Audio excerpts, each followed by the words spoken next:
There are moments in life when fate speaks through silence, and I have come to believe that my entire existence led me to one forbidden note on a piano I was never meant to touch. My name is Cecilia Ashford, and this is the story of how a single melody destroyed everything I knew and rebuilt me from the ashes of my own sorrow. I arrived at Thornwood Manor on an evening thick with autumn rain. My worn leather bag clutched against my chest as though it contained all the treasures of the world. In truth, it held only a change of clothes, my father's pocket watch, and a bundle of sheet music so creased from years of handling that the notes had begun to fade. I was 23 years old, orphaned, penniless, and utterly alone. The agency had sent me with little ceremony. A position had opened at the Duke of Hargrave's estate. A maid was needed. I was available. That was the extent of my recommendation. The manor rose before me like a creature from a Gothic novel, its stone facade dark with rain, its windows glowing faintly with candlelight that seemed more mournful than welcoming. I stood at the servants' entrance for a long moment, letting the rain soak through my thin coat, unable to bring myself to knock. I had heard whispers about this place. Everyone in the county had. Thornwood Manor was a house of grief, they said. The Duke had not smiled in 3 years. The Duchess's rooms remained untouched, her belongings preserved as though she might return at any moment. And the piano in the grand hall had not been played since the day she died. I knocked. The door opened to reveal a stern woman with silver-streaked hair pulled back so tightly it seemed to stretch her features into permanent disapproval. This was Mrs. Prudence Alcott, the housekeeper, and she regarded me with the sort of expression one might reserve for a stain on fine linen. "You are the new girl," she said. It was not a question. "Come in before you catch your death. We have lost enough souls in this house without adding another to the count." I stepped inside, dripping onto the stone floor of the servants' corridor, and felt immediately that I had crossed some invisible threshold into a world governed by rules I did not yet understand. The air itself seemed heavy, weighted with something I could not name. Sorrow, perhaps, or secrets. In time, I would learn that Thornwood Manor held both in equal measure. Mrs. Alcott led me through narrow passages lit by oil lamps that cast long shadows on the walls. She spoke as we walked, her voice clipped and efficient, outlining my duties with the precision of a military commander. I was to rise at 5. I was to clean the east wing, assist in the kitchen, tend to the fires, and make myself invisible. Above all, I was never to disturb his grace. "The Duke keeps to himself," she said, pausing at a narrow staircase that led to the servants' quarters. "He takes his meals in his study. He does not receive visitors. He does not attend social functions. And he does not tolerate noise, disruption, or curiosity. Do you understand?" I nodded, though I did not truly understand. How could I? I had never lived in a house where silence was not merely expected, but enforced, where the master was spoken of in hushed tones as though he were a ghost haunting his own halls. But I needed this position. I needed the wages, meager as they were. I needed a roof over my head and food in my stomach. And so I said, "Yes, I understand," and followed Mrs. Alcott up the creaking stairs to the small room that would become my sanctuary and my prison. The room was modest but clean, with a narrow bed, a washstand, and a single window that overlooked the rear gardens. I set my bag on the bed and stood for a moment, listening to the rain against the glass, feeling the strangeness of this new life settle around me like a cloak. I thought of my father then, as I often did in moments of uncertainty. He had been a musician, a composer of modest fame, who had spent his life chasing melodies that danced just beyond his reach. He had taught me to play before I could properly read, had filled my childhood with sonatas and nocturnes, and the firm belief that music was the language of the soul. But music had not saved him. Consumption had claimed him slowly, cruelly, over the course of 2 winters, and I had watched him fade like a candle guttering in the wind. When he died, I was left with nothing but debts and memories and hands that ached for the keys of a piano I could no longer afford to keep. I unpacked my few belongings and placed the sheet music beneath my pillow, a ritual I had maintained since my father's death. The pages were my last connection to him, the final compositions he had written in his fevered final months. I could not bear to part with them, even though I knew I might never play them again. Sleep came reluctantly that first night, interrupted by unfamiliar sounds and the persistent feeling that the house itself was watching me. I dreamed of music, as I often did, and woke with the phantom sensation of ivory beneath my fingertips. My first weeks at Thornwood passed in a blur of labor and exhaustion. I scrubbed floors until my knees ached. I polished silver until my reflection stared back at me from every surface. I learned the rhythms of the household, the hierarchy of servants, the unspoken codes that governed our interactions. And I learned to avoid the Duke. He was a presence more than a person in those early days, a shadow glimpsed at the end of corridors, a voice heard through closed doors. I knew him only through fragments. The sharp sound of his boots on marble, the way the other servants fell silent when he passed, the portrait that hung in the main hall, painted in happier times, showing a handsome man with dark hair and eyes that held something other than the emptiness I had glimpsed in passing. The portrait also showed her, Lady Genevieve Hargrave, the late Duchess, captured in oils and light, her golden hair arranged in elaborate curls, her smile gentle and knowing. I stopped before that portrait more often than I should have, drawn by something I could not explain, until one morning Mrs. Alcott found me staring and sharply reminded me that I had work to do. But I could not forget that face. I could not forget the way her painted eyes seemed to follow me, full of secrets I was only beginning to remember. You see, I had known Genevieve once, long ago, in another life, before she was a duchess, before I was a servant, when we were both simply girls with dreams too large for the worlds we inhabited. We had been neighbors in the village where I was born, though neighbors is perhaps too generous a term. Her family owned the land, mine merely lived upon it. But Genevieve had been different from the other wealthy children who looked through me as though I were made of glass. She had sought me out, drawn by the music that drifted from our cottage windows, by the sound of my father's violin and my own clumsy attempts at the piano we could barely afford to keep. She had appeared at our door one summer afternoon, a girl of perhaps 12 years with ribbons in her hair and curiosity in her eyes. "I want to learn," she had said, with the simple directness of the privileged. "Will you teach me?" My father, ever gentle, ever hopeful, had agreed. And so began a friendship that would span 5 years and shape both our lives in ways neither of us could have foreseen. I taught Genevieve to play, and she taught me to dream.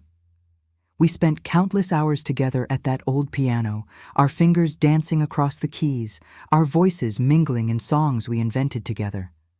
She had a gift for melody that I envied, a natural grace that made every note she played sound like a confession.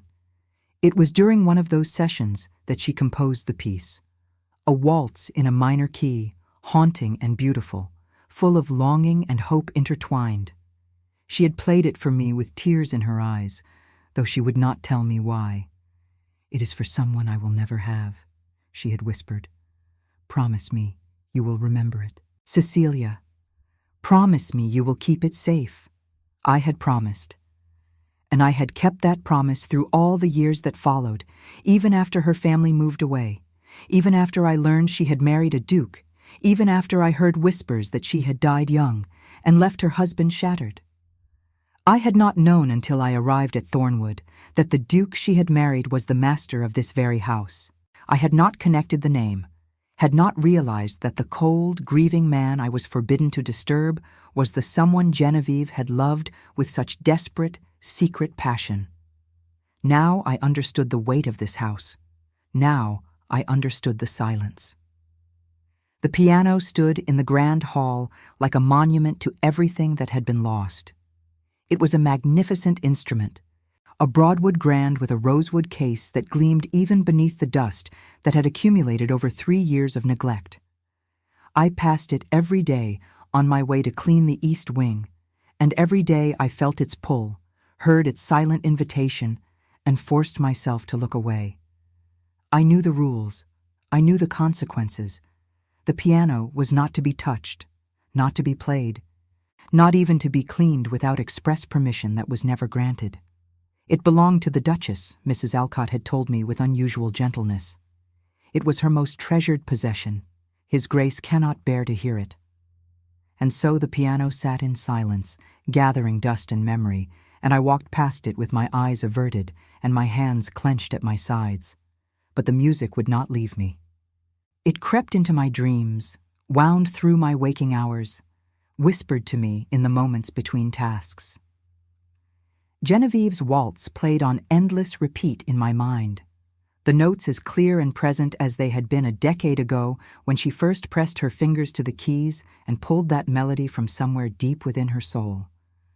I began to stay late in the grand hall, finding excuses to linger after my duties were complete. I would dust the same shelf 3 times, polish the same candlestick until it shone like a mirror, all for the sake of being near that piano. I knew it was foolish. I knew it was dangerous. But I could not help myself. The instrument called to me with a voice that was not entirely its own, and I answered the only way I knew how, with longing, with restraint, with the desperate hope that somehow, someday, I might be allowed to touch those keys again. It was on such an evening, 3 months after my arrival, that everything changed. The household had retired early. A winter storm had blown in from the north, coating the windows with frost and filling the halls with a cold that seeped through every crack and crevice. I had finished my duties and should have returned to my room, but the grand hall drew me like a moth to flame. I told myself I would only look. I told myself I would only sit near the piano, not at it, and pretend for a moment that I was the girl I used to be. But when I entered the hall, lit only by the dying embers in the fireplace, the piano seemed to glow with an inner light. The storm howled outside, masking all other sound, and I found myself moving toward it as though pulled by invisible strings. My hand trembled as I lifted the cover, revealing keys that were yellowed with age, but still beautiful, still waiting. I sat down on the bench. The leather was cold through my thin dress. My breath came in shallow gasps, and my heart pounded so loudly I was certain it could be heard throughout the manor. I should not do this, I told myself. I should close the cover and walk away and forget I ever came here. But my fingers had other intentions. They found the keys as though guided by Genevieve herself, and the first notes of her waltz filled the grand hall like a ghost taking form. The sound was rich and resonant, more beautiful than I remembered, and I closed my eyes as the music poured from me, unstoppable, inevitable. I played with all the longing I had suppressed for 3 months, for 3 years, for a lifetime of wanting what I could not have. I played for my father, who had given me this gift. I played for Genevieve, who had trusted me with her secret. I played for myself, the girl who had lost everything and found herself alone in a house of sorrow. I did not hear the footsteps. I did not notice the presence behind me until a voice, rough with fury and something darker, shattered the music like glass. Stop playing. My hands froze on the keys. The final note hung in the air, trembling, refusing to die. I turned, and there he stood, the Duke of Hargrave, his face a mask of rage and anguish, his eyes fixed on me with an intensity that stole the breath from my lungs. "Stop playing," he said again, his voice barely above a whisper now. "Who are you? How do you know that song?" I opened my mouth to answer, but no words came. The storm wailed outside, the fire crackled in its grate, and between us stretched a silence heavier than any I had ever known. I did not know then that this moment would change everything. I did not know that the Duke's broken heart held the key to my own redemption, or that the song I had played would unravel secrets buried for a decade. All I knew was that he was looking at me as though he had seen a ghost. And perhaps, in a way, he had. The silence that followed his words was the longest of my life, stretching between us like a chasm I could not cross. I sat frozen at the piano, my hands still hovering above the keys, while the Duke of Hargrave stared at me with eyes that held equal parts fury and devastation. "I asked you a question," he said, his voice low and dangerous. "How do you know that song?" My throat constricted. I had prepared no explanation, no defense. I had not imagined being discovered, had not allowed myself to consider what might happen if the master of the house found a mere servant playing his dead wife's piano.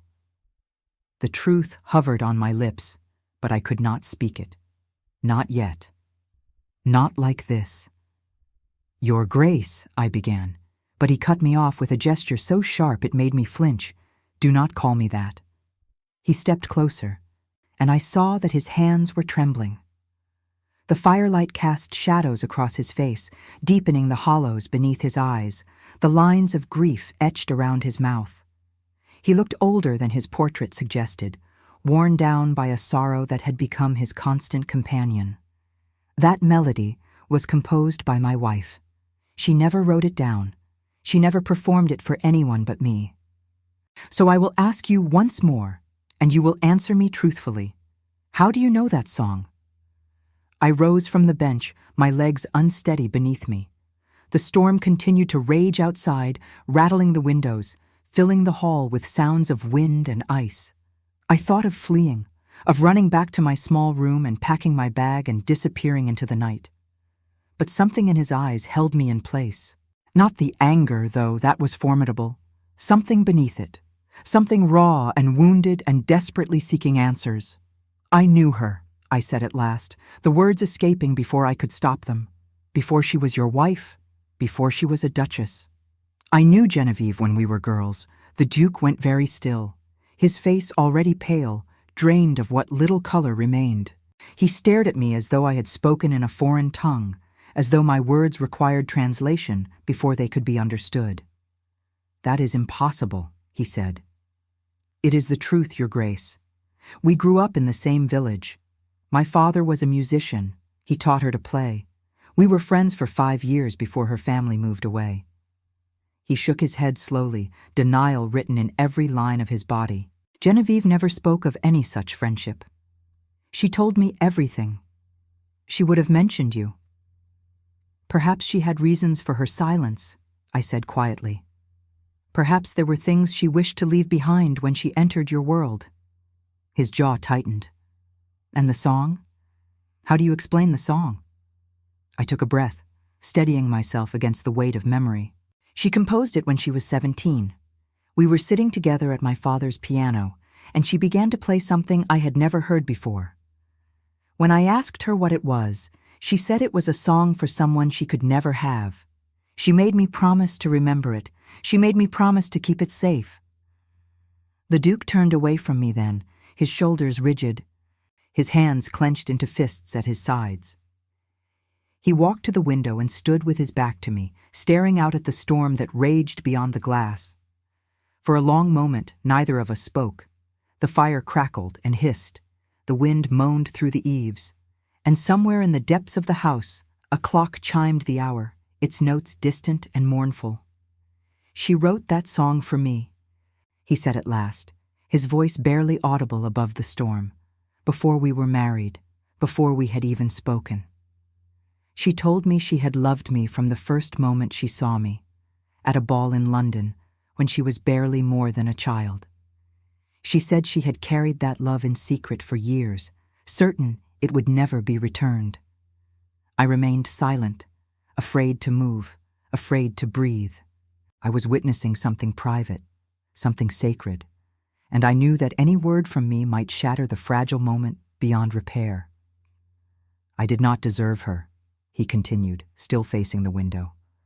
"I was cold and proud and certain of my own importance. I married her because my family expected me to marry, because she was beautiful and accomplished and came from acceptable stock. I did not know, at first, what a gift I had been given. I did not understand until it was too late. He turned then, and I saw that his eyes were bright with unshed tears. The anger had drained from his face, replaced by something far more painful. Grief, naked and unguarded, stripped of the defenses he usually wore like armor. She died 3 years ago, he said, a fever that came on suddenly and would not break. I sat by her bed for 5 days, watching her slip away from me, unable to do anything but hold her hand and beg her to stay. On the last night, she asked me to play her song. I could not. I have not touched that piano since. I did not know what to say. Words seemed inadequate, hollow vessels that could not contain the depth of his loss. I thought of my own grief, the slow agony of watching my father fade, and I understood something of what he must have endured. But his suffering had been sharper, more sudden, a wound that had never been given the chance to heal. I am sorry, I said, and though the words were simple, I meant them with every fiber of my being. I am sorry for your loss, and I am sorry for playing without permission. I did not mean to cause you pain. He studied me for a long moment, his expression unreadable. Then, slowly, some of the tension left his shoulders, and he let out a breath that seemed to carry the weight of years. "What is your name?" he asked. "Cecilia Ashford, Your Grace." He nodded, as though the name confirmed something he had already suspected. "Miss Ashford, you say you were her friend. Tell me of her. Tell me of the girl she was before I knew her." It was not a request. It was a plea, disguised as a command, and I recognized it for what it was. He was starving for connection to his wife, desperate for any scrap of her that he had not already worn thin with memory. And I, who had loved Genevieve in my own way, who had carried the secret of our friendship for over a decade, found that I could not refuse him. I sat down in a chair near the fire, and he took the seat across from me, and for the first time since my arrival at Thornwood Manor, I spoke to the Duke of Hargrave as something other than a servant. I told him of our village, of the summer afternoons we had spent at my father's piano, of the way Genevieve had laughed when she made mistakes, and the fierce determination with which she had practiced until she got it right. I told him of her kindness, her curiosity, her habit of sneaking sweet biscuits from her family's kitchen and sharing them with me on the banks of the river that ran through the valley. I told him how she had wept on the day her family announced they were leaving, how she had pressed a ribbon into my palm and made me swear never to forget her. I told him that I had kept that ribbon for years, until poverty had forced me to sell nearly everything I owned, and even then I had wept as though I were losing her all over again. The Duke listened without interruption, his eyes fixed on my face, drinking in every word as though it were water in a desert. When I finally fell silent, he sat back in his chair and closed his eyes, and I saw something shift in him, some wall crumble, some door crack open. "She never told me," he said quietly. "She never spoke of her childhood, of friends she had left behind. I assumed it was because she had been unhappy, that she wished to forget. I did not realize she was protecting something precious. Perhaps she feared you would not understand," I offered gently. "The friendship between a wealthy girl and a musician's daughter is not easily explained." He opened his eyes and looked at me with a strange intensity. "And yet here you are, in my house, playing her piano. Surely that cannot be coincidence." "I have asked myself the same question many times since I arrived," I admitted. "I did not know this was her home when I took the position. I did not connect the name until I saw her portrait in the hall. By then, I had nowhere else to go." He rose and walked to the fireplace, resting one hand on the mantel, staring into the flames. The storm was beginning to subside, the wind dying to a low moan, the ice no longer rattling against the windows with such ferocity. In the growing quiet, I could hear the house settling around us, creaking and sighing like a living thing. "You will not be dismissed," he said at last. "I do not know what to make of you, Miss Ashford, but I cannot send away the only person who knew my wife as a girl. It would be like losing another piece of her." Relief flooded through me, so powerful it made me dizzy. "Thank you, Your Grace." He turned to face me, and for the first time, I saw something other than grief in his eyes. Curiosity, perhaps, or the first faint stirrings of interest. "You may use the piano," he said, and the words seemed to cost him something. "Not that song, not yet, but the others. The house has been silent too long." I did not know how to respond. The offer was generous beyond anything I could have expected, a gift wrapped in the guise of permission. I thought of my father's sheet music hidden beneath my pillow, waiting to be played. "Thank you," I whispered. "Thank you, Your Grace. I do not have words sufficient to express my gratitude." He waved a hand dismissively, but I caught the ghost of something that might have been a smile at the corner of his mouth. It vanished so quickly I might have imagined it. "Go to bed, Miss Ashford.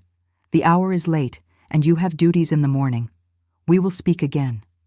I rose and curtsied, propriety reasserting itself now that the crisis had passed. As I walked toward the door, his voice stopped me. "Miss Ashford." I turned. "Yes, Your Grace." He stood silhouetted against the dying fire, a dark figure in a room full of shadows. "Benedict," he said. "When we are alone, you may call me Benedict." It was what she called me. I nodded, not trusting my voice, and slipped out of the grand hall before he could see the tears that had begun to gather in my eyes. That night, I lay awake in my narrow bed, listening to the storm exhaust itself against the walls of the manor, and thought about everything that had transpired. I had come to Thornwood expecting nothing more than a roof and wages. Instead, I had found a connection to my past, a window into Genevieve's hidden life, and a man whose grief had carved him hollow, but whose heart still beat beneath the ruins. I did not know what the future held.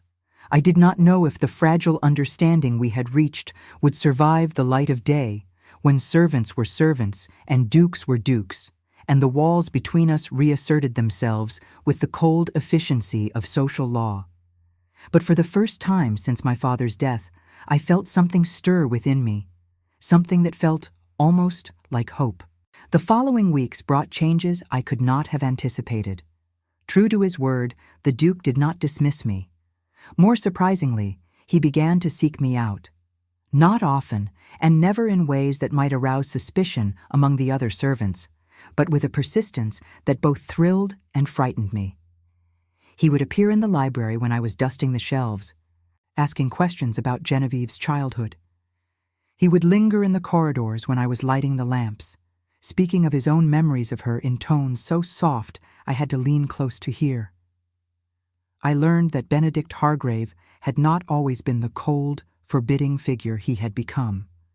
In the early years of his marriage, he had been known for his wit, his generosity, his passion for horse riding and political debate. Genevieve had softened him, drawn out the warmth that lay buried beneath his aristocratic reserve, and her death had frozen that warmth into something hard and brittle. But now, slowly, I watched him begin to thaw. It started with small things, a nod of acknowledgement when we passed in the halls, a word of thanks when I brought fresh candles to his study, a moment of eye contact that lasted a heartbeat longer than necessary. The other servants noticed, of course. They always noticed. Mrs. Alcott watched me with increasing suspicion, her thin lips pressed together in disapproval, though she said nothing that might be considered criticism of the master. The footman, a young man named Thomas Whitmore, began to treat me with a deference that made me uncomfortable, as though my status had somehow shifted without my knowledge. I tried to maintain my invisibility, to perform my duties with the same quiet efficiency I had always shown. But it was difficult to be invisible to a man who looked at me as though I were a window to a world he had lost. One evening, perhaps a month after the incident at the piano, I found myself alone in the grand hall again. The fire had been lit against the February cold, and the piano gleamed in the flickering light, its keys calling to me with the same irresistible pull I had felt before. I had been practicing in secret in the early mornings before the household woke, playing soft pieces that would not carry through the walls. But tonight, something compelled me to sit at the bench and let my fingers find their way to a piece I had not played in years. It was one of my father's compositions, a nocturne he had written for my mother before I was born. The melody was bittersweet, full of longing and tenderness, and as I played, I felt the tears slip down my cheeks unchecked. I was crying for my father, for Genevieve, for the girl I had been and the woman I had become. I was crying for all the lost things that could never be recovered, for the dreams that had died and the loves that had faded into memory. I did not hear him enter. I did not know he was there until the final note faded into silence and I opened my eyes to find him standing beside the piano, watching me with an expression I could not read. "That was beautiful," he said quietly. "Was it hers as well?" I shook my head, wiping my cheeks with the back of my hand. It was my father's. He wrote it for my mother before she died, giving birth to me. I never knew her, but when I play this piece, I feel as though I can almost touch her. Benedict was silent for a long moment. Then, slowly, he sat down on the bench beside me. The space was narrow, and his shoulder brushed against mine, sending a shiver through me that had nothing to do with the cold. "Will you teach me?" he asked. I stared at him, certain I had misheard. "I beg your pardon?" "The piano." He gestured at the keys with a hand that trembled slightly. "Genevieve tried to teach me once, but I had no patience for it. I told her I would learn someday, when we had more time." He swallowed hard. We never had more time. I understood then what he was asking. It was not simply about music, it was about reclaiming something he had lost, about building a bridge to the wife who had slipped away before he could keep his promises. "Of course," I said softly, "it would be my honor." And so began the strangest chapter of my time at Thornwood Manor. Every evening, after the household had retired, I would sit beside the Duke of Hargrave at the piano, where his wife had once played, and I would teach him the language of music. He was an apt pupil, surprisingly so, with long fingers that took naturally to the keys and a determination that bordered on obsession. We started with simple scales, moved to elementary pieces, and gradually worked our way toward more complex compositions. But the lessons were never only about music. As we played, we talked. He told me of his courtship with Genevieve, of the balls and garden parties where they had danced and laughed and fallen deeper in love with each passing season. I told him of my father's final months, of the music that had sustained me through grief, of the dreams I had been forced to abandon when poverty stripped away everything but survival. We shared our sorrows like offerings laid upon an altar, and in the sharing, something began to grow between us. Something fragile and unnamed, something neither of us dared to acknowledge. I told myself it was friendship. I told myself it was nothing more than the natural bond that forms between two people united by a common loss. I told myself that a duke and a maid could never be more than master and servant, that the walls between our worlds were too high to scale. But late at night, lying in my narrow bed, listening to the wind whisper through the eaves of Thornwood Manor, I allowed myself to wonder. And in my wondering, I felt the first dangerous stirrings of something that felt terribly, wonderfully like love. I did not know that others were watching us. I did not know that our secret evenings had not remained as secret as we believed. And I did not know that forces were already gathering, forces that would soon threaten to tear apart everything we had so carefully built. The storm, it seemed, had only just begun. The Dowager Duchess arrived at Thornwood Manor on a morning bright with the false promise of early spring, her carriage sweeping up the gravel drive with all the ceremony of a conquering army. I watched from an upper window as footmen scrambled to attend her, as Mrs. Alcott rushed to the entrance hall with her keys jangling at her waist, as the entire household snapped to attention like soldiers called to inspection. I had heard whispers of Lady Helena Hargrave in my months at Thornwood, spoken in hushed tones by servants who had weathered her previous visits. She was Benedict's mother, the widow of the former duke, and by all accounts a woman of formidable will and exacting standards. She had not approved of his marriage to Genevieve, the servants said. She had considered the match beneath him, despite Genevieve's impeccable breeding and considerable fortune, and she had not visited since her daughter-in-law's death, leaving her son to his grief without the comfort of family. Why she had chosen to come now, no one could say. I learned soon enough. It began with small disruptions to the routine I had established. The dowager required fresh flowers in her chambers twice daily. The dowager took her tea at precisely 4 o'clock and expected a different selection of pastries each afternoon. The dowager did not approve of dust, of noise, of servants who moved too slowly or spoke above a whisper. Within hours of her arrival, the entire household was running at a fever pitch, and I found myself assigned to tasks that kept me far from the grand hall, far from the library, far from all the places where Benedict and I had stolen our precious moments together. I told myself it was coincidence. I told myself that Mrs. Alcott was simply distributing work more evenly, that the dowager's presence required all hands occupied with her comfort. But when 3 days passed without so much as a glimpse of Benedict, I began to suspect something more deliberate at play. My suspicions were confirmed on the 4th evening.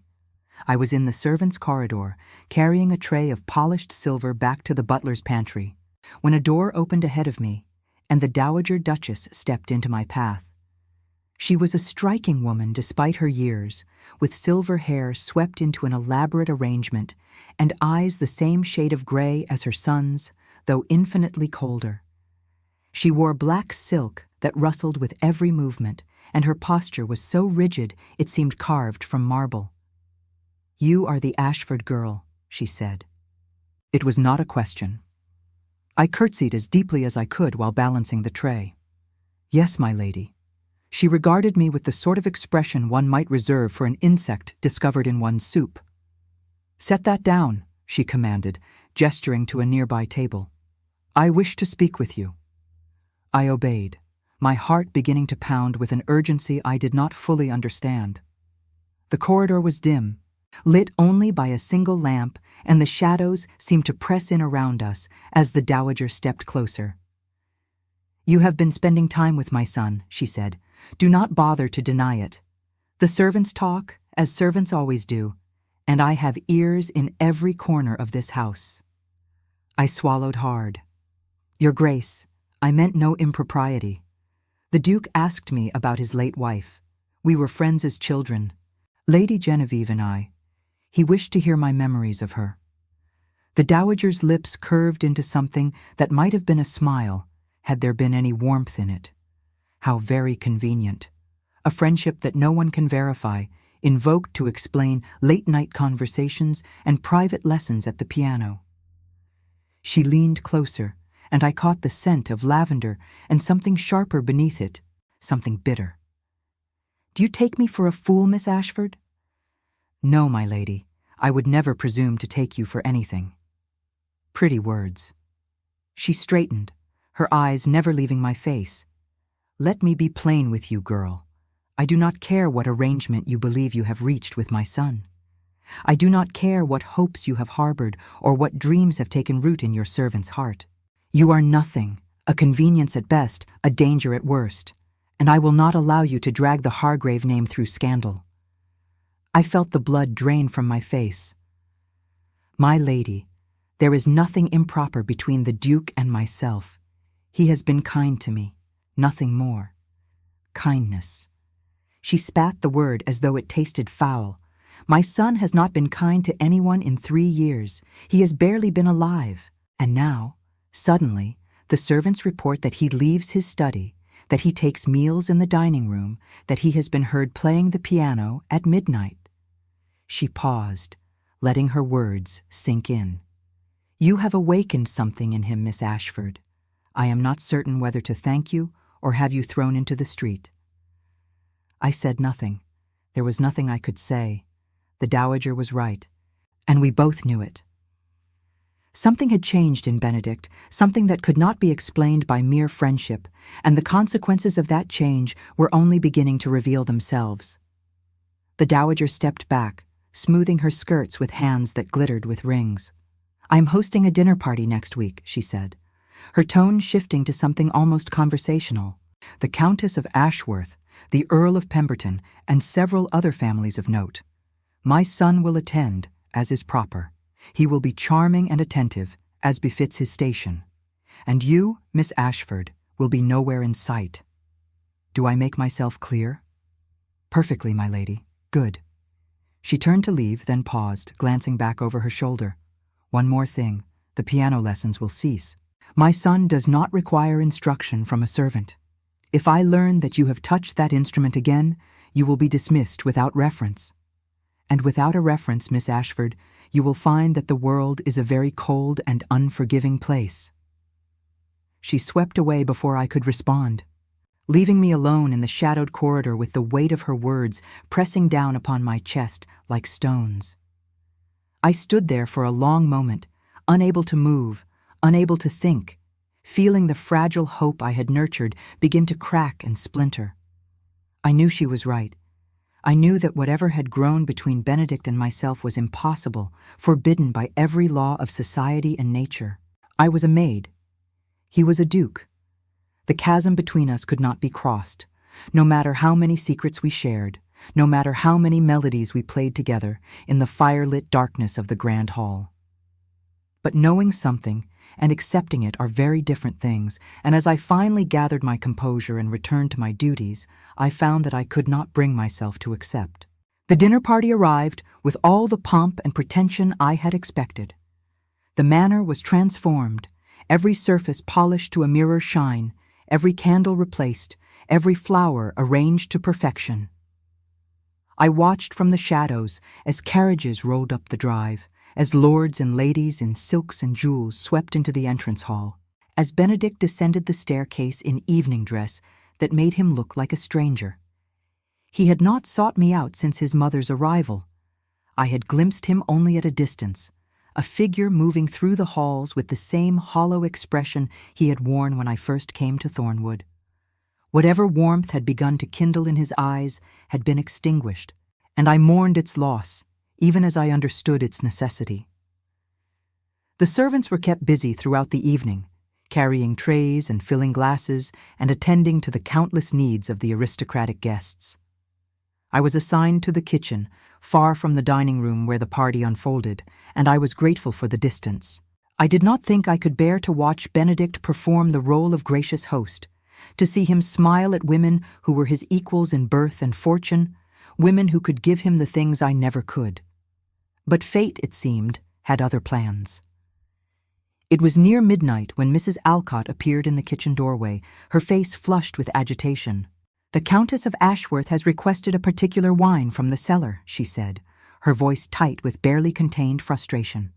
"The footmen are occupied. Miss Ashford, you will retrieve it." She handed me a scrap of paper with the wine's name and vintage, and I took it without question, grateful for any task that would occupy my hands and mind.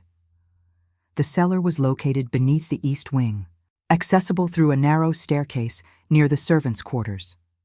I took a candle and descended into the darkness, the cool air raising gooseflesh on my arms. The cellar was vast, filled with row upon row of dusty bottles arranged by year and origin. I held my candle high, searching for the vintage the Countess had requested, and found it at last on a high shelf near the back wall. I was reaching for the bottle when I heard footsteps on the stairs behind me. I turned, expecting Mrs. Alcott or perhaps one of the footmen. Instead, I found Benedict.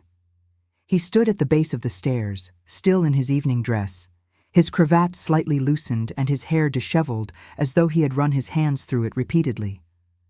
In the candlelight, his face was all shadows and angles, beautiful and tormented in equal measure.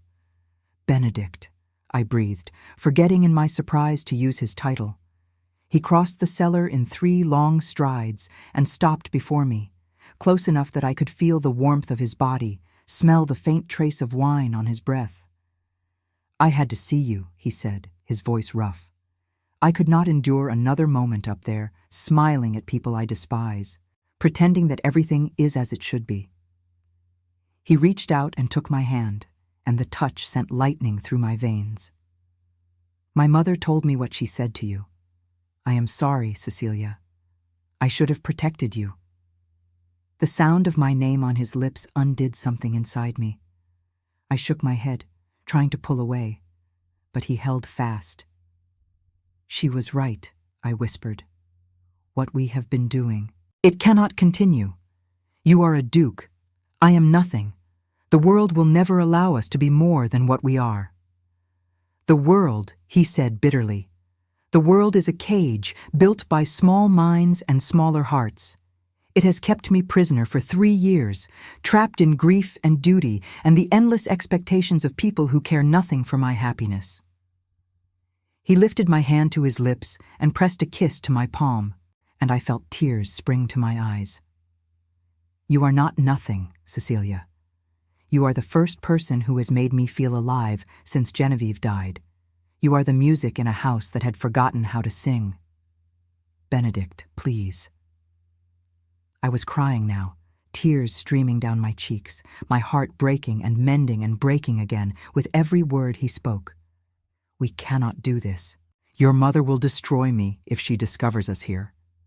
"Let her try," he said fiercely. "Let them all try.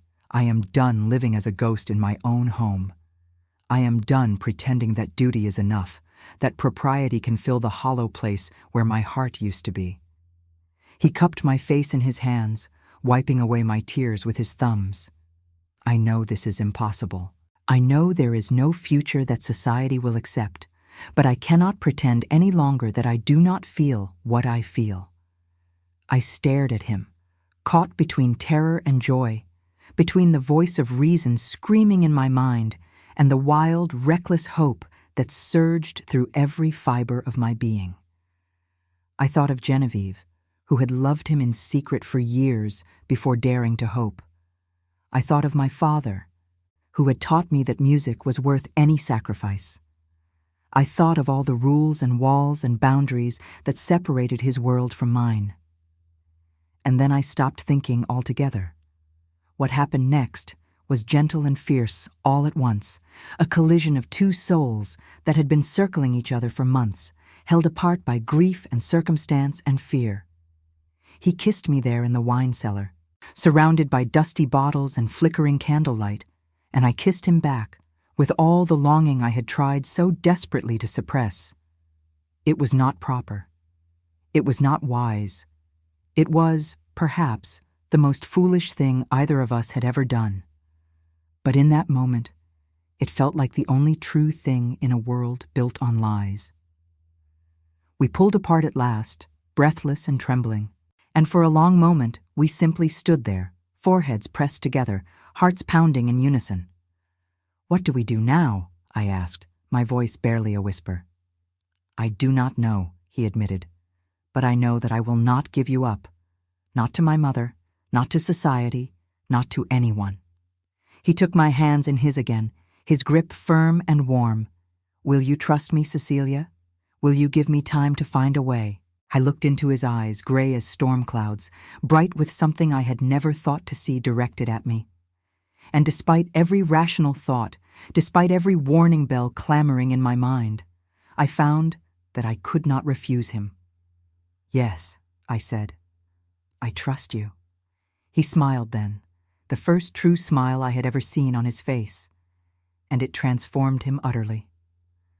Gone was the haunted Duke, the hollow man I had watched from a distance all those months ago. In his place stood someone alive and hopeful and heartbreakingly vulnerable. We separated reluctantly, knowing that we had already risked too much. He returned to the party through the main staircase while I climbed back through the servants' passages, the bottle of wine still clutched in my hands. My lips burned with the memory of his kiss. My heart raced with possibilities I dared not name. I did not see the figure watching from the shadows as I emerged into the corridor. I did not know that our moment of stolen joy had not been as private as we believed. But I would learn soon enough, For in the world of Thornwood Manor, secrets had a way of surfacing at the worst possible moments, and the price of love was often paid in currency far more precious than gold. The storm clouds were gathering, and I, foolish dreamer that I was, had not yet learned to read the sky. The reckoning came 3 days later, on a morning so gray and still it seemed the world itself was holding its breath. I was in the east wing, changing the linens in one of the guest chambers, when Mrs. Alcott appeared in the doorway. Her face was pale, her lips pressed into a thin line, and she would not meet my eyes. "You are summoned to the drawing room," she said, her voice flat and colorless. "The Dowager Duchess wishes to speak with you." My hands stilled on the sheets I was folding. A cold dread settled into my stomach, heavy as lead. I had been careful since the night of the dinner party, avoiding Benedict's gaze when we passed in the corridors, speaking only when spoken to, performing my duties with mechanical precision. I had told myself that if I was invisible enough, careful enough, the danger would pass. I had been a fool. I followed Mrs. Alcott down the stairs and through the long gallery, past portraits of Hargraves stretching back generations, their painted eyes seeming to judge me with aristocratic disdain. The housekeeper walked ahead of me without speaking, her back rigid, her keys silent at her waist. She had always been stern but fair. Now she seemed diminished somehow, as though whatever awaited me in the drawing room had already cast its shadow over her as well. The drawing room doors stood open. Inside, arranged like figures in a tableau, sat the Dowager Duchess in a high-backed chair near the fire, and, to my horror, Benedict standing by the window with his hands clasped behind his back. His face was a mask of controlled fury, his jaw tight, his eyes blazing with a cold fire I had never seen before. Beside the Dowager stood a woman I did not recognize, a thin creature with mousy hair and darting eyes who clutched a handkerchief in her trembling hands. "Ah," the Dowager said as I entered, her voice dripping with false pleasantness. "The woman of the hour. Do come in, Miss Ashford. Close the door behind you." I obeyed, my legs trembling beneath my skirts. The door clicked shut with a finality that echoed in my chest like the closing of a coffin lid. "Do you know Miss Lydia Finch?" the Dowager continued, gesturing to the mousy woman beside her. "She is a chambermaid here, though I confess I had not noticed her existence until she came to me with a most interesting tale. She saw something rather remarkable 3 nights ago. Something involving you and my son in the wine cellar." The blood drained from my face. I looked at the chambermaid, at her downcast eyes and guilty flush, and understood at once what had happened. She had been the figure in the shadows, she had seen everything, and she had traded my secret for whatever reward the Dowager had offered. "Mother," Benedict said, his voice sharp as a blade, "this is beneath you." "Beneath me?" The Dowager turned to him with an expression of wounded innocence. "I am trying to protect this family from scandal. I am trying to salvage what remains of your reputation after your wife's death left you vulnerable to every fortune hunter and opportunist in the country." She rose from her chair, her black skirts rustling like the wings of a carrion bird. "And now I discover that you have been conducting a liaison with a servant. A servant, Benedict. Have you lost your mind entirely?" "I have lost nothing," he said, moving away from the window to stand beside me. "For the first time in 3 years, I have found something real, something that matters." The Dowager's eyes flickered between us, her expression hardening. "This is worse than I thought. You fancy yourself in love with her." She laughed, a brittle sound devoid of humor. "Tell me, Miss Ashford, was this your plan from the beginning? To worm your way into his affections with your tales of childhood friendship and your convenient skill at the piano?" I opened my mouth to defend myself, but Benedict spoke first. "Cecilia has done nothing wrong. Whatever has developed between us was initiated by me, not her. If you wish to assign blame, direct it where it belongs." "Oh, I intend to," the Dowager said coldly. She turned to me, her gray eyes hard as flint. You are dismissed, Miss Ashford. You will pack your belongings and leave Thornwood Manor within the hour. You will receive no reference. You will never speak of what has transpired here to anyone. And you will never attempt to contact my son again. Is that understood? The words struck me like physical blows, each one driving the air from my lungs. I had known this was coming. I had known from the moment Mrs. Alcott appeared in that doorway that my time at Thornwood was over. But knowing and experiencing are very different things, and the reality of my dismissal crashed over me like a wave, drowning all rational thought. She will do no such thing, Benedict said, stepping forward with barely contained rage. I am the master of this house, Mother, not you. I decide who stays and who goes. The Dowager smiled, and it was the most frightening expression I had ever seen. Do you think so? She reached into the folds of her gown and withdrew a folded document, its edges worn with age. I had hoped I would never need to use this, but you leave me no choice. Benedict went very still. What is that? Your father's will, she said, unfolding the paper with deliberate slowness. The portion you never saw, the codicil that was added 6 months before his death, when he began to suspect that your judgment might one day fail you as catastrophically as it has now. I do not understand. The Dowager's smile widened. Your father loved you, Benedict, but he also knew you. He knew your passions, your recklessness, the way you allowed your heart to rule your head, and so he made provisions. She held up the document, her voice ringing with triumph. If you marry without my approval before your 35th birthday, you forfeit everything. The title passes to your cousin Reginald. The estate is dissolved and sold. Every servant, every tenant, every person who depends on Thornwood for their livelihood is cast into the street. The silence that followed was absolute. I looked at Benedict, saw the color drain from his face, saw the realization dawn in his eyes like a terrible sunrise. He had not known. His father had kept this secret, had planted this trap years ago, and now it had sprung at the worst possible moment. You cannot be serious, he said, his voice hoarse. I am entirely serious. The Dowager refolded the document and tucked it back into her gown. You are 32 years old, Benedict. You have 3 years until you are free of this restriction. 3 years during which any imprudent attachment could cost you everything. She turned her cold gaze to me. Do you understand now, Miss Ashford? Even if my son were fool enough to marry you, the consequences would be catastrophic. Not for him alone, but for hundreds of people who have done nothing wrong except trust in the stability of this house. I understood. I understood with a clarity that cut through my pain and fear like a knife through silk. This was not merely about propriety or scandal. This was about power, about control, about a mother who would rather destroy her son's happiness than see him choose a path she had not sanctioned.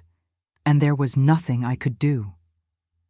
I will go, I said, my voice surprisingly steady. I will leave within the hour, as you requested. Cecilia, no. Benedict reached for my hand, but I stepped back, putting distance between us. Your mother is right, I said, and the words tasted like ash on my tongue. I am not worth the destruction of everything you have built, everything your ancestors built, everything the people who depend on you need to survive. I looked up at him, memorizing his face, knowing I would carry this image with me for the rest of my life. I was a fool to think that love could conquer the walls between our worlds. Some chasms cannot be crossed. I do not accept that, he said fiercely. You must. I felt the tears begin to fall, but I did not look away. For my sake, if not your own. Let me go, Benedict. Let me go before this destroys us both. The Dowager watched our exchange with an expression of satisfied contempt.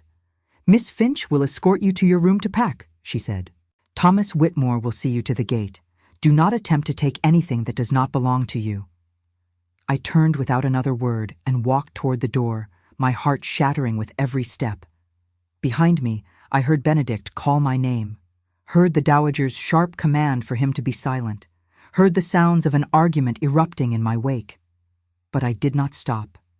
I could not stop. If I stopped, I would break entirely, and I needed whatever strength remained to carry me through the next hour.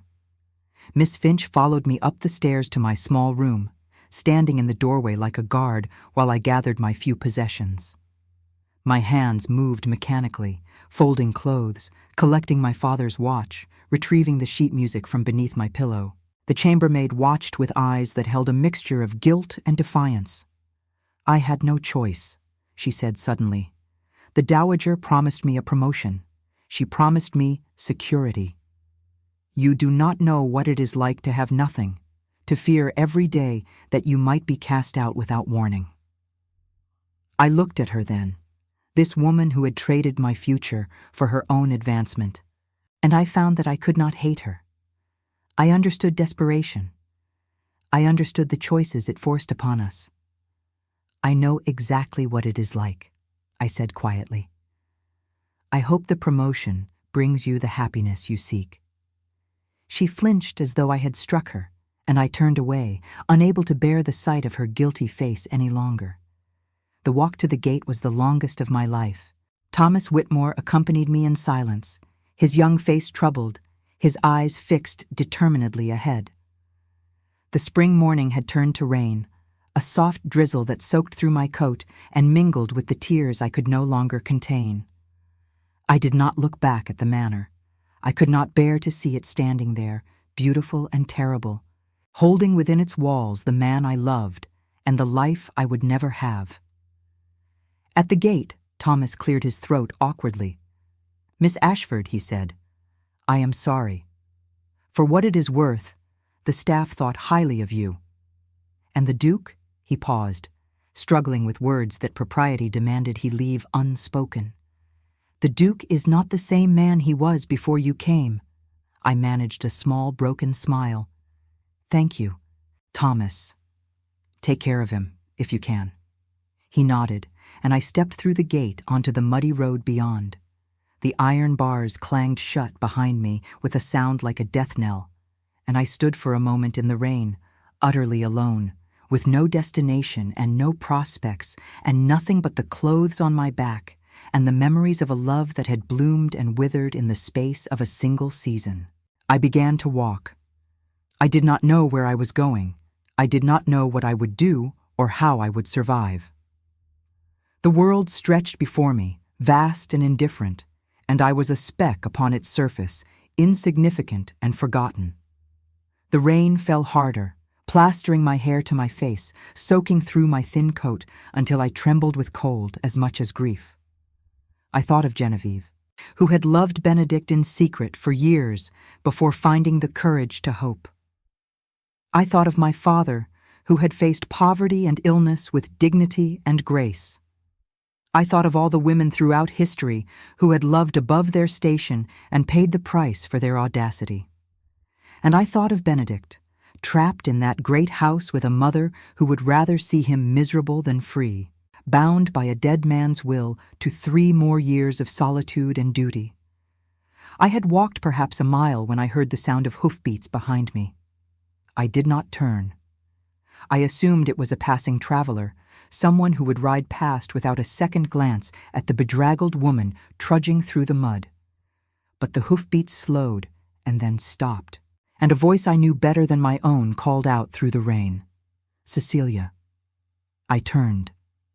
Benedict sat astride a black horse, his coat soaked through, his hair plastered to his forehead, his eyes wild with desperation and determination. "What are you doing?" I whispered. He dismounted and strode toward me, rain streaming down his face, and took my hands in his. "I could not let you go," he said. "I could not stand in that room and watch my mother destroy the only good thing that has happened to me in years. Benedict, the will, your inheritance. Damn the inheritance." He pulled me closer, his grip almost painful in its intensity. "Damn the title and the estate and everything that comes with them. I have lived as a prisoner of duty for my entire life. I married for duty. I mourned for duty. I have been a ghost haunting my own existence because it was what was expected of me. His voice cracked. I will not lose you too. I will not let my mother's scheming and my father's paranoia dictate the terms of my happiness. But the servants, the tenants, all the people who depend on Thornwood. He shook his head. There must be another way. There is always another way. My cousin Reginald is a good man. He would not see the staff turned out. The tenants have contracts that would survive a change of ownership.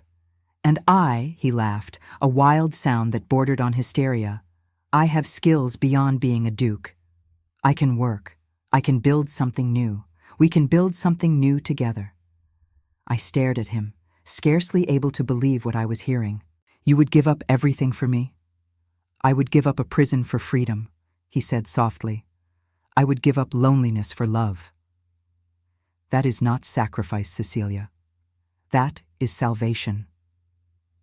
The rain continued to fall around us, cold and relentless. But I no longer felt it. I felt only his hands in mine, his eyes on my face, the impossible truth of what he was offering. Your mother will never forgive you, I said.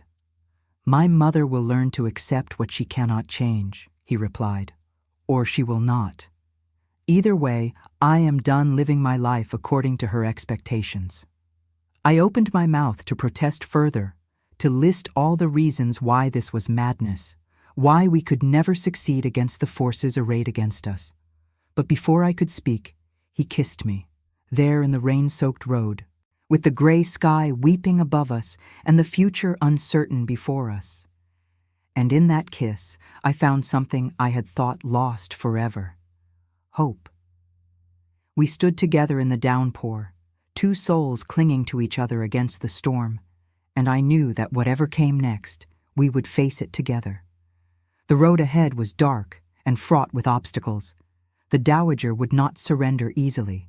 Society would judge us harshly, and the specter of that terrible will hung over us like a sword waiting to fall. But for the first time in my life, I was not alone, and sometimes that is enough. The weeks that followed our flight from Thornwood Manor were among the strangest and most uncertain of my life, yet also among the most precious.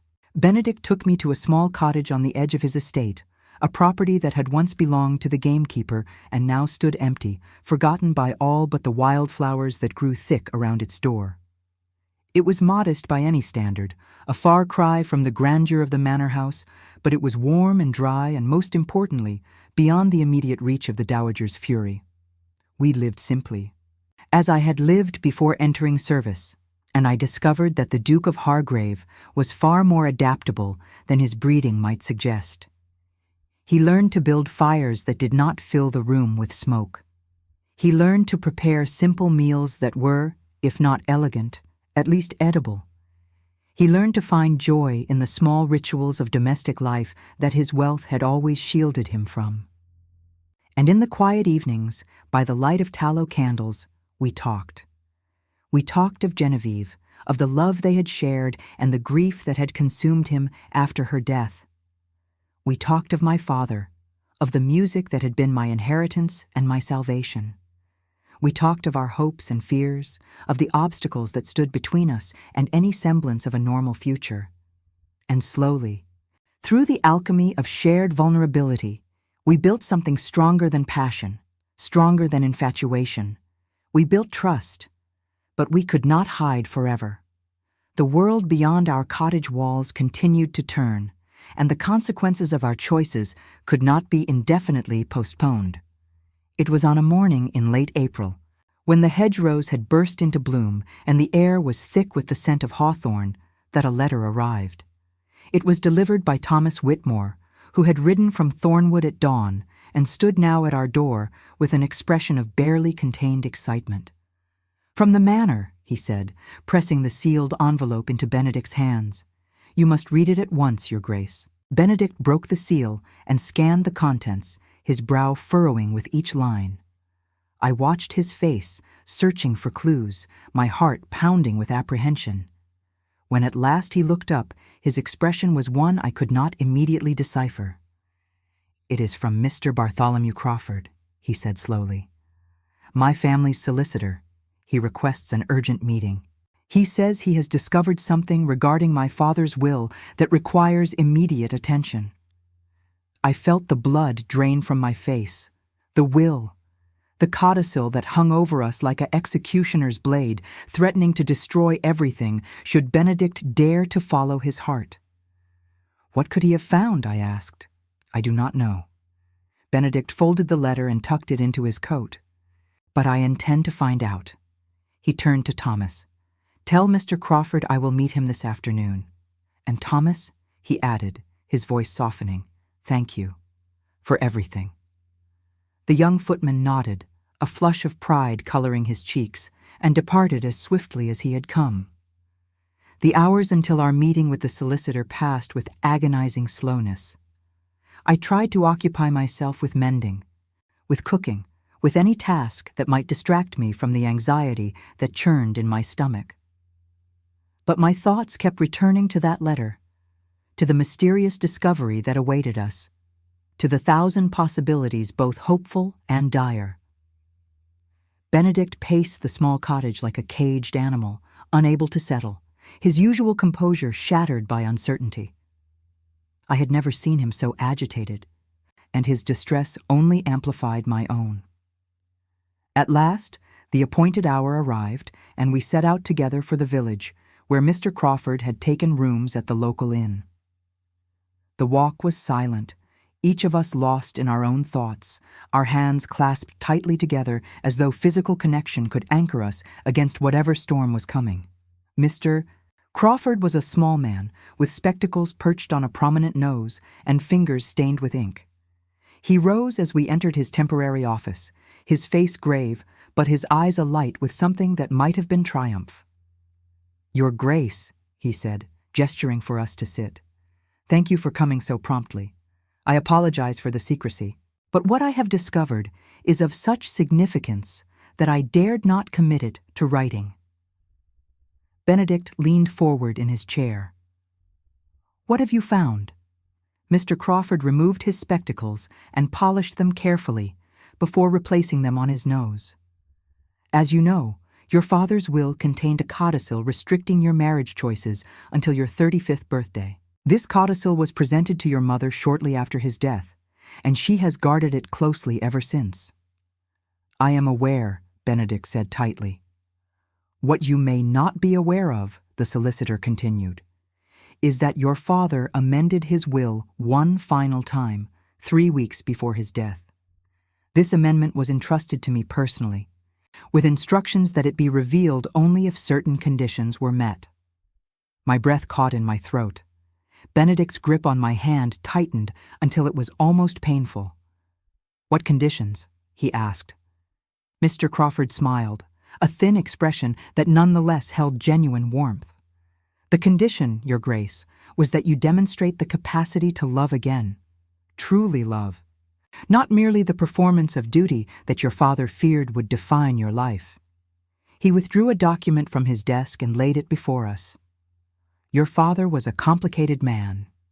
He instituted the original codicil out of genuine concern for your welfare, fearing that grief or desperation might lead you into an unsuitable match. But he also recognized his own limitations as a parent, his own failures of emotion and connection, and so he created this safeguard." Benedict took the document with trembling hands and began to read. I watched his face transform as the words sank in, watched shock give way to disbelief, give way to something that looked remarkably like joy. "I do not understand," he said at last. "This says the codicil is void if I demonstrate a genuine attachment formed without regard to fortune or social advancement. How could my father possibly have anticipated such a thing?" "He could not," Mr. Crawford admitted. "But he trusted that if such an attachment formed, evidence of its authenticity would be apparent. He left the determination to me as the executor of his estate. And I must say, Your Grace, that the events of the past months have provided ample evidence. I found my voice at last. You have been watching us? Not watching, precisely. But information has reached me through various channels. The solicitor's eyes twinkled behind his spectacles. Your devotion to the late Duchess's memory, Miss Ashford.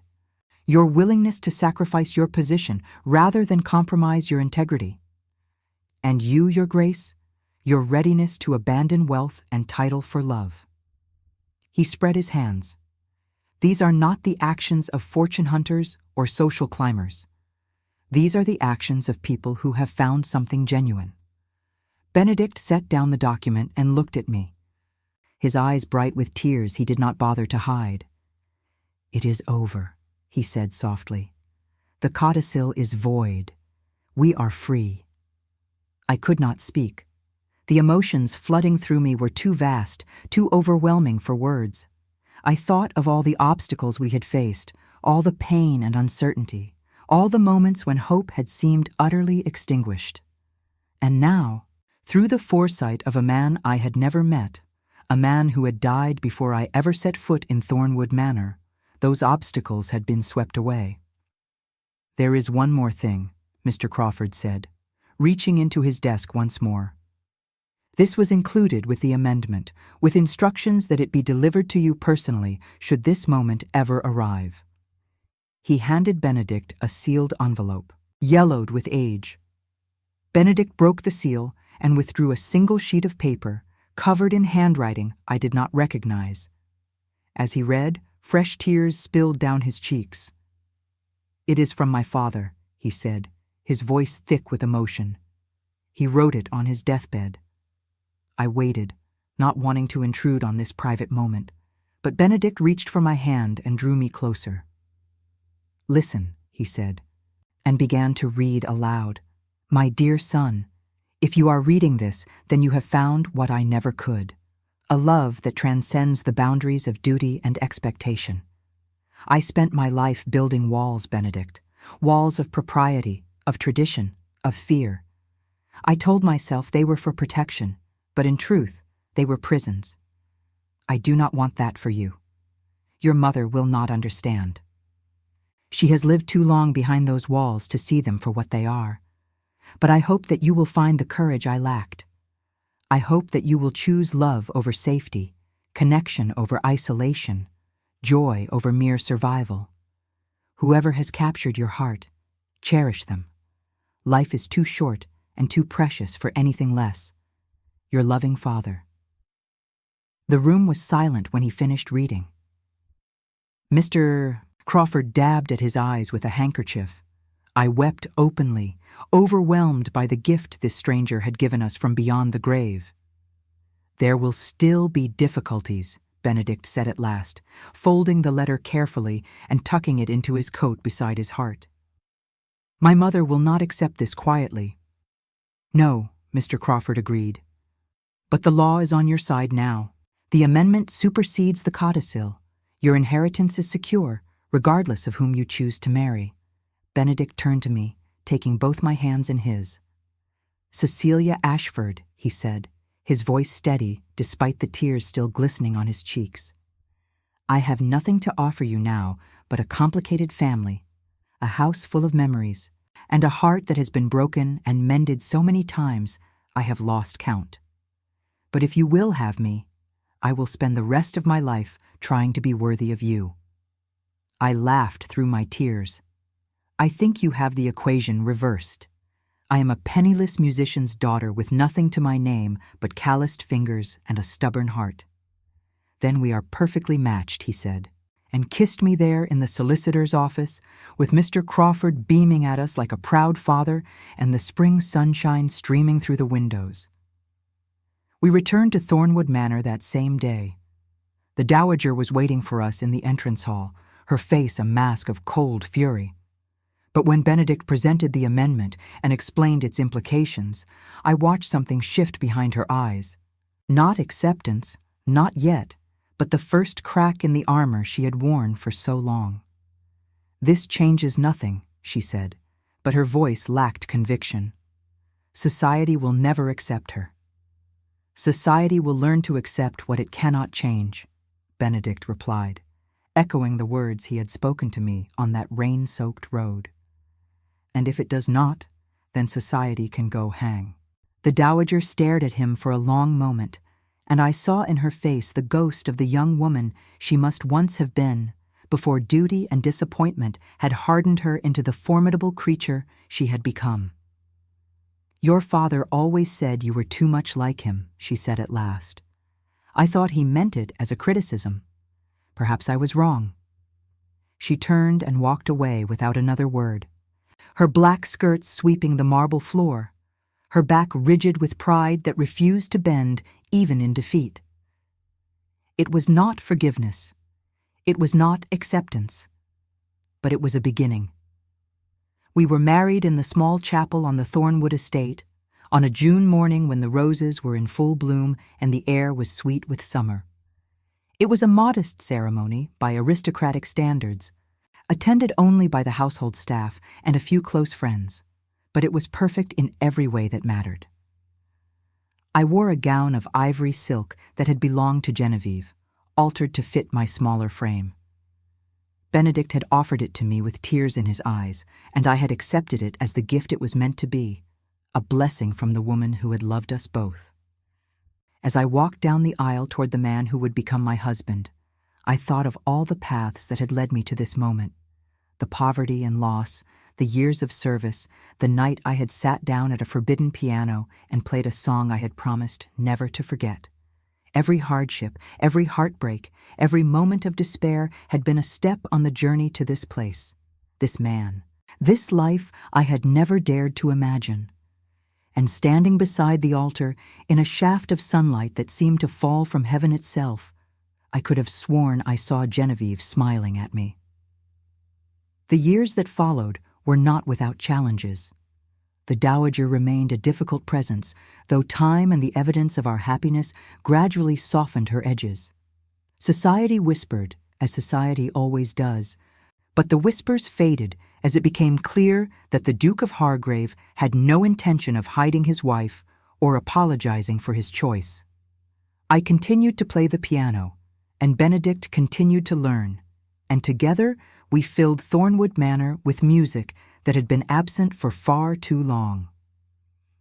We performed Genevieve's waltz together on the anniversary of her death, a tribute to the woman who had brought us together even from beyond the grave. And in the quiet moments, when the house was still and the candles burned low, I would sit at the grand piano and play my father's nocturne, the one he had written for the mother I never knew. Benedict would sit beside me, his hand resting gently on my back, and we would let the music carry us to places beyond words. I am no longer the frightened girl who arrived at Thornwood Manor on that rain-soaked autumn evening, clutching a worn leather bag and dreaming of nothing more than survival. I am the Duchess of Hargrave, a title I wear not with pride but with gratitude, for it represents not my elevation, but my acceptance into a family I have grown to love. But more than that, I am Cecilia.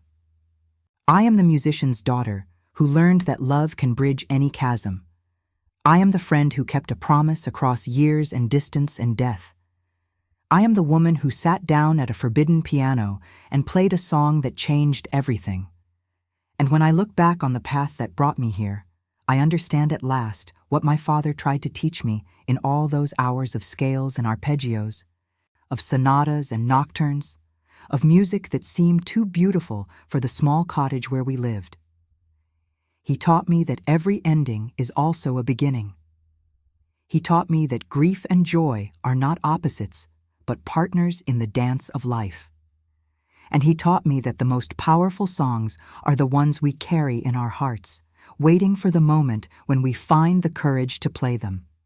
This is my song. And it is only just beginning.